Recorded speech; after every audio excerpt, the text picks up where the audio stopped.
स्वः तत्सवितुर्वरेण्यं भर्गो देवस्य धीमहि धियो यो नः प्रचोदयात्।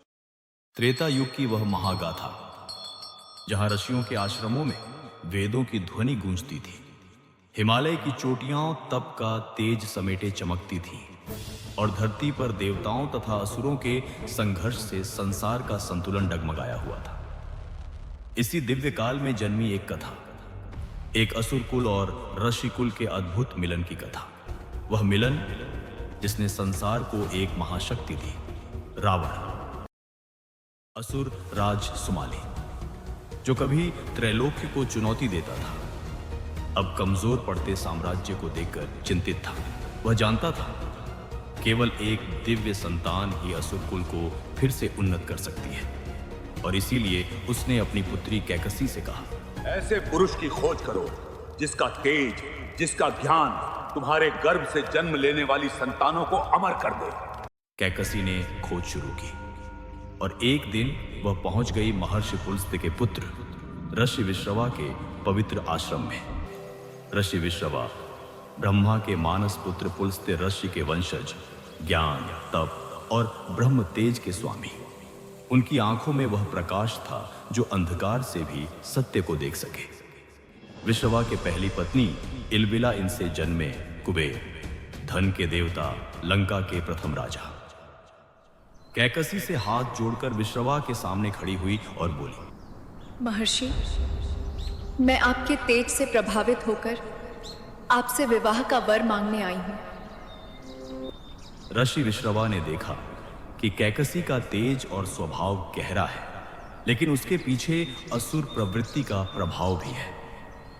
विश्रवा ने विवाह स्वीकार किया, लेकिन भविष्य बता दिया ऋषि।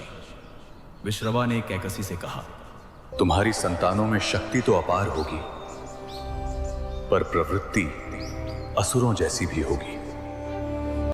इसके बावजूद उन्होंने उसका विवाह संकल्प स्वीकार किया। यही मिलन था जिससे रावण का जन्म हुआ। रावण बचपन से ही असामान्य था। विश्रवा उसे वेदों के रहस्य सिखाते और कैकसी उसे शक्ति का महत्व बताती। उसके दो भाई कुंभकर्ण और विभीषण उसके साये में बड़े हुए, और उसकी बहन शूर्पणखा बचपन से ही उग्र और आवेगपूर्ण थी। इस परिवार में ज्ञान, भक्ति, धर्म और शक्ति सब साथ थे, पर नियति ने उनके मार्ग अलग अलग लिखे थे। युवावस्था में रावण ने इतनी कठोर तपस्या की कि स्वयं त्रिलोकी विचलित हो उठी। उसकी तपस्या की अग्नि से देवताओं ने भय महसूस किया और शिव प्रकट हुए। शिव ने रावण को वह वरदान दिए जिनके कारण उसका ज्ञान, उसकी शक्ति, उसकी बुद्धि और उसकी महाशक्तियां बढ़ती चली गई। उसके 10 शीश, 10 दिशाओं और 10 ज्ञानों का प्रतीक अब उसकी अद्भुतता के चिन्ह बन चुके थे। इसी शक्ति और ज्ञान के बल पर रावण ने वह किया जो कोई सोच भी नहीं सकता था। लंका, जो कभी धन के देवता कुबेर का राज्य था, उसे रावण ने विजय कर लिया।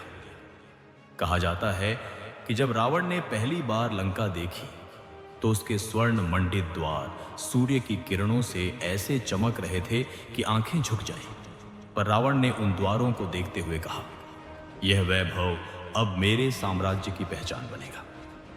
कुबेर को पराजित करके उसने पुष्पक विमान भी अपने अधिकार में ले लिया। उस दिन से लंका उसकी थी, एक स्वर्ण नगरी, एक अभेद्य किला, एक भविष्य की महाशक्ति। वही समय था जब रावण के जीवन में एक शांति का अध्याय भी शुरू हुआ। उसकी पत्नी मंदोदरी एक अपूर्व, तेजस्वी, बुद्धिमती, धर्मपरायण और लंका की महारानी।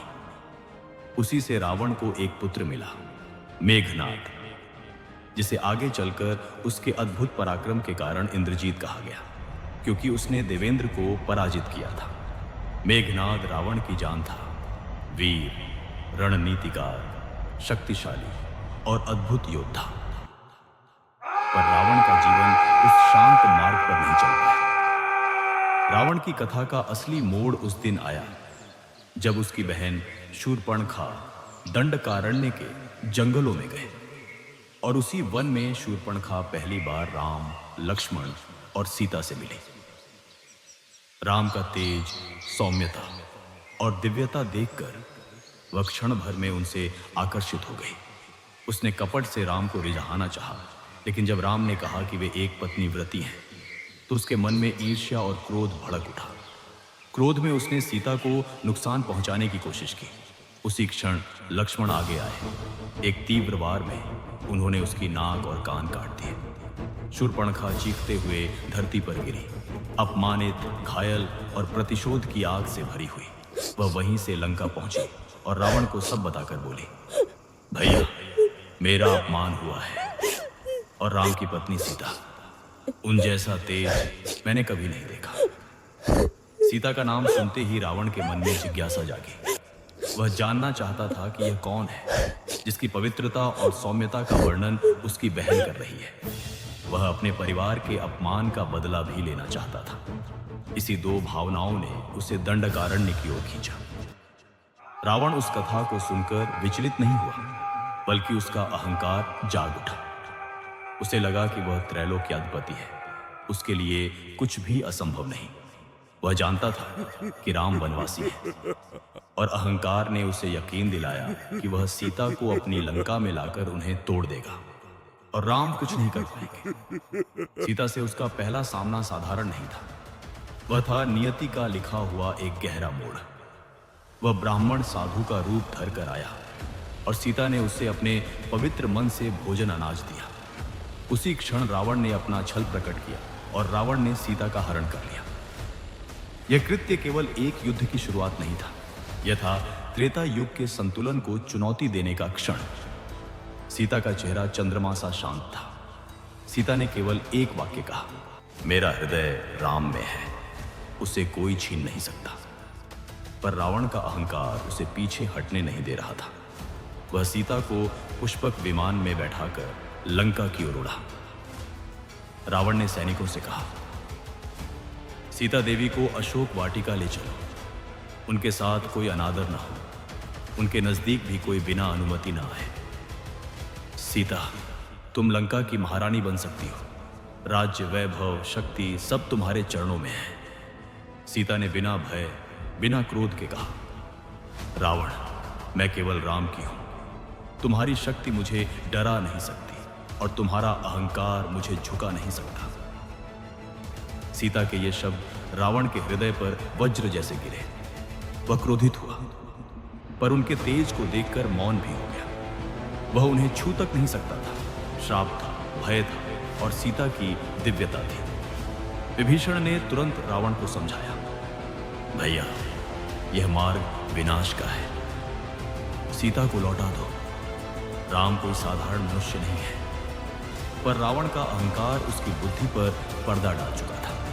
उसने अपने भाई को क्रोध में दरबार से निकाल दिया। उधर समुद्र के पार राम को सीता के हर न का समाचार मिला। राम का सौम्य हृदय अब धर्म की ज्वाला बन चुका था।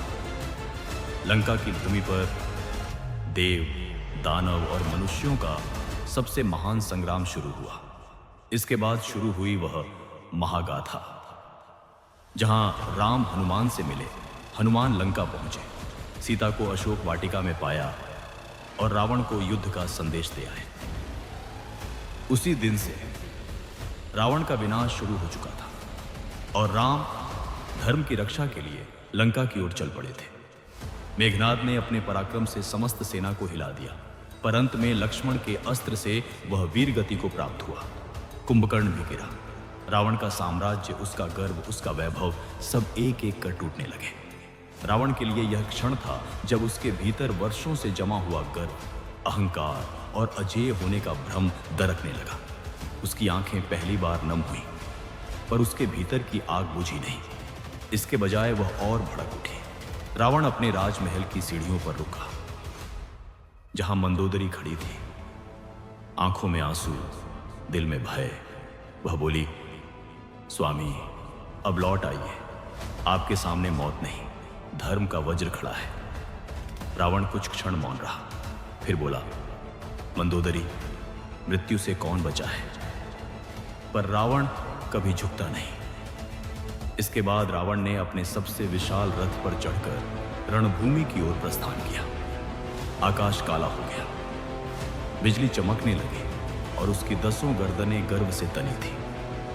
युद्ध भूमि में जब रावण राम के सामने खड़ा हुआ, वह अब केवल सम्राट नहीं, एक पिता था जिसने पुत्र खोया था, एक भाई था जिसने अपना सहारा खोया था, और एक योद्धा था जो अपने अंतिम युद्ध के लिए तैयार था।